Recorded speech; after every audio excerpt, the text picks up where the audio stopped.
1 John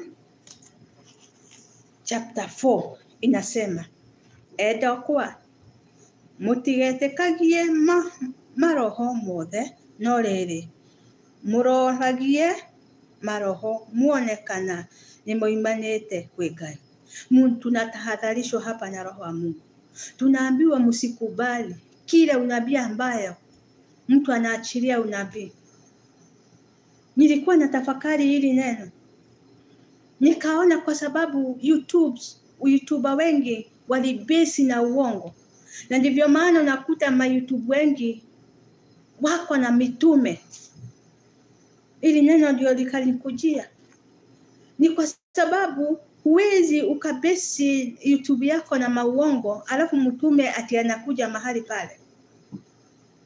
Ndio maana lazima mkuwe na discernment spirit. Ile unabii unawachiliwa, kwanza unaupima, unaangalia hii unabii unatokana kwa Mungu. Tumekubalishwa na maandiko kuchunguza kila roho. Bwana Yesu asifiwe sana. Si ati unatabiri unaambiwa utakufa kesho, kama wakati ukitoka ukikosa kutoa sadaka.